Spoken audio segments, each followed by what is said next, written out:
Hi, my name is Kendall. Welcome to my channel.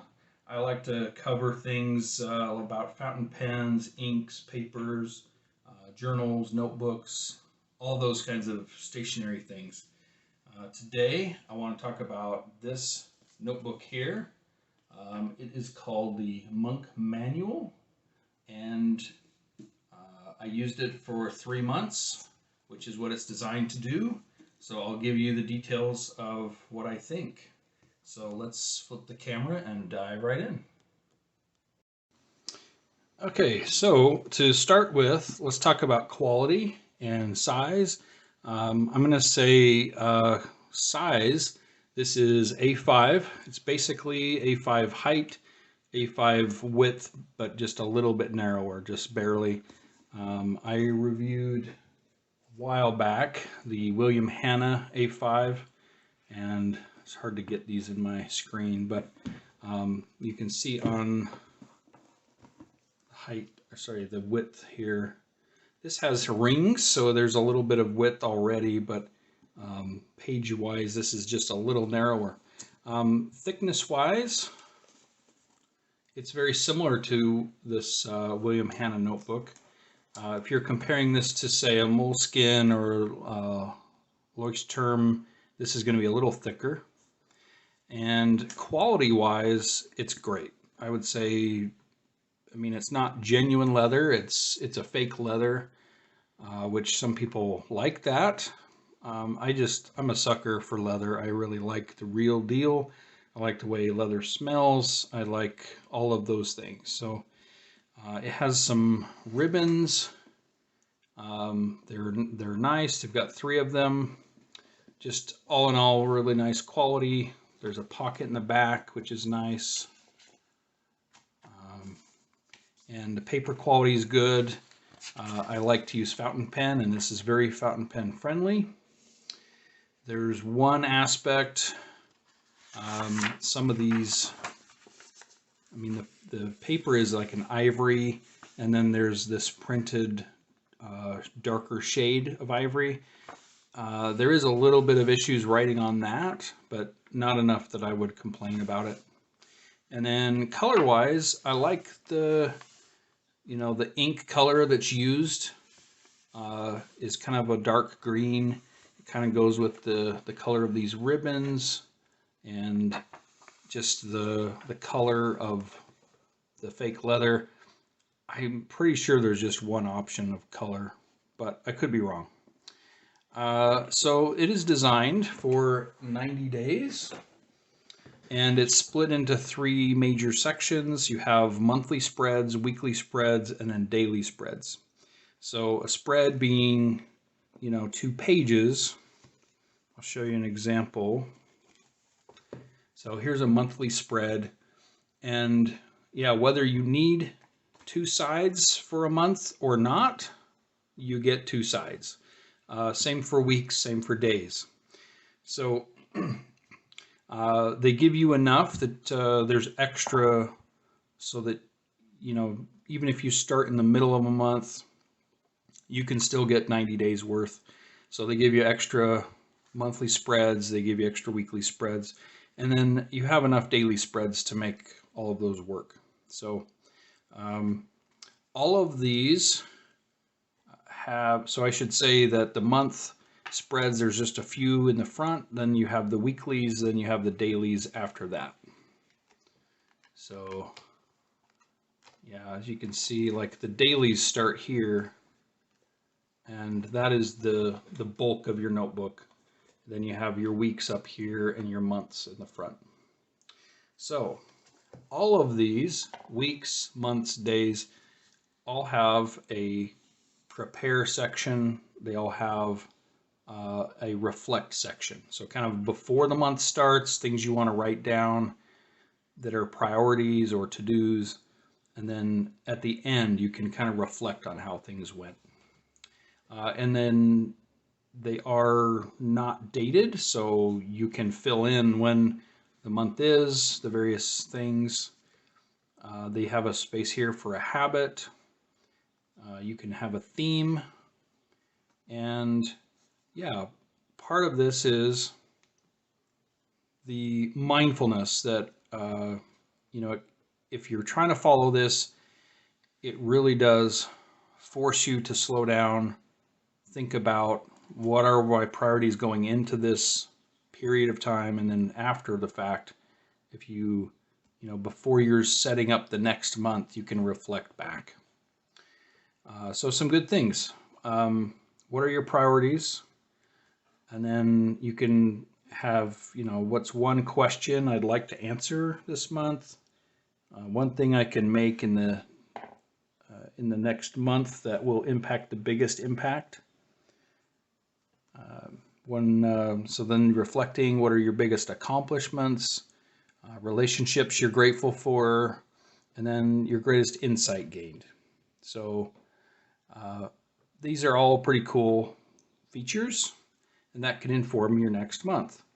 They also inform your weeks. So let's jump to an example week. Here was a week we were preparing for FanX, which is like a Comic-Con here in Utah. And so you've got your priorities. I have FanX as one of those. To-dos, you can have weekly stuff. I tended to use more of the to-dos on the daily spreads. Personal growth, relationship growth, things you're looking forward to. And then on the reflect side, you have, of course, your habit tracker. You can track daily and then also on a weekly basis. Reflecting biggest accomplishments, habit insights, meaningful moments. So we had a great time at FanX, and God or the universe is teaching me basically things that aren't maybe going as well, or things you're trying to learn about or learn from. And then one way I can improve next week. So this can inform the next one. And then just some blank space here. Let's jump to a day.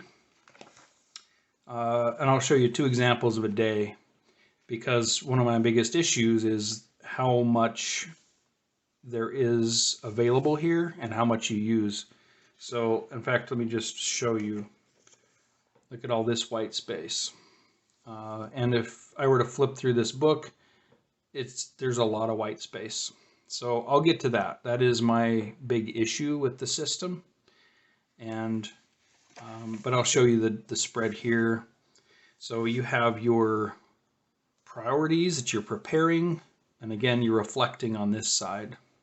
So at the beginning of the day, you can line up your schedule, what's going on with the various hours of the day. You can have your to-dos here. This is a really good section, the things you're grateful for. Here I had some white wine with a perfectly spherical ice cube, which was kind of fun. And it was just something nice to write down. Solo night walks, just going for a walk at night. Just things that you like. And I feel like having a dedicated space is just really good for this aspect especially. And anyway, things you're looking forward to. Okay, now on this side, you've got ways you can give. You're thinking about ways you can give or help people. And then highlights, what went well, and then ways you were at your best. Feel when I felt unrest. So this is anything that didn't go well or things you can learn from. I felt sick or whatever. This week we had some potatoes that we forgot to put in the fridge. We left them out, and it just really was disappointing. One way I can improve tomorrow, so you can have that feed into the next day. And then just a blank space, you can write things. This is a good quote from Neil Gaiman. Fairy tales are more than true, not because they tell us that dragons exist, but because they tell us that dragons can be beaten. From Coraline. I liked that, and I jotted it down. So again, really cool stuff. But if we flip to another page, and I wouldn't feel quite as bad if there was this much blank space per day. Not often am I going to need more than 2 pages, like a spread for a single day. Generally, I use in my William Hanna, maybe half of a page, sometimes a 3/4 to a full page. But I don't usually need 2 pages to log things, and long form journaling, I do that separately anyway.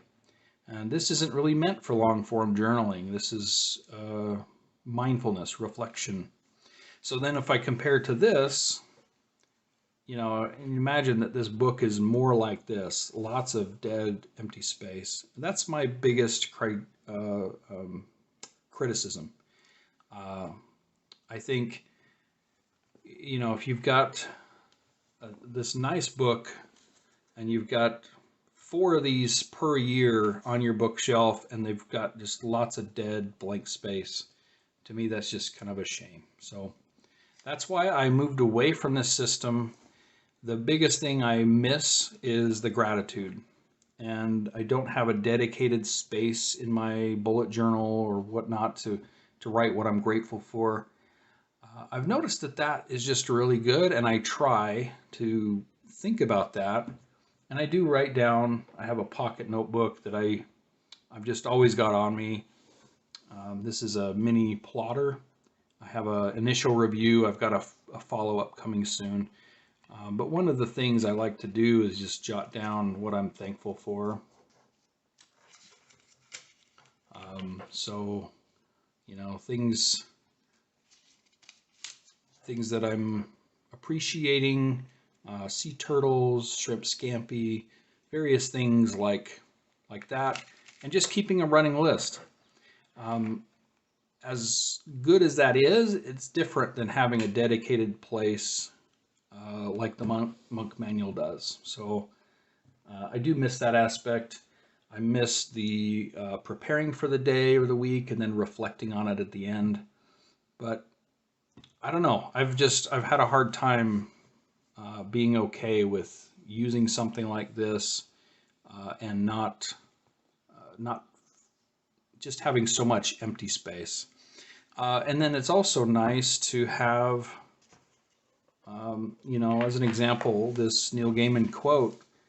It's nice to have a dedicated section that you can write inspirational things.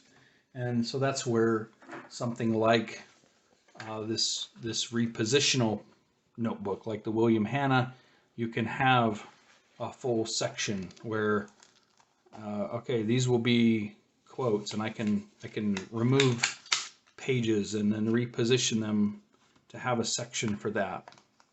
And you can have a section for things you're grateful for, and you know, instead of this where it's not that way.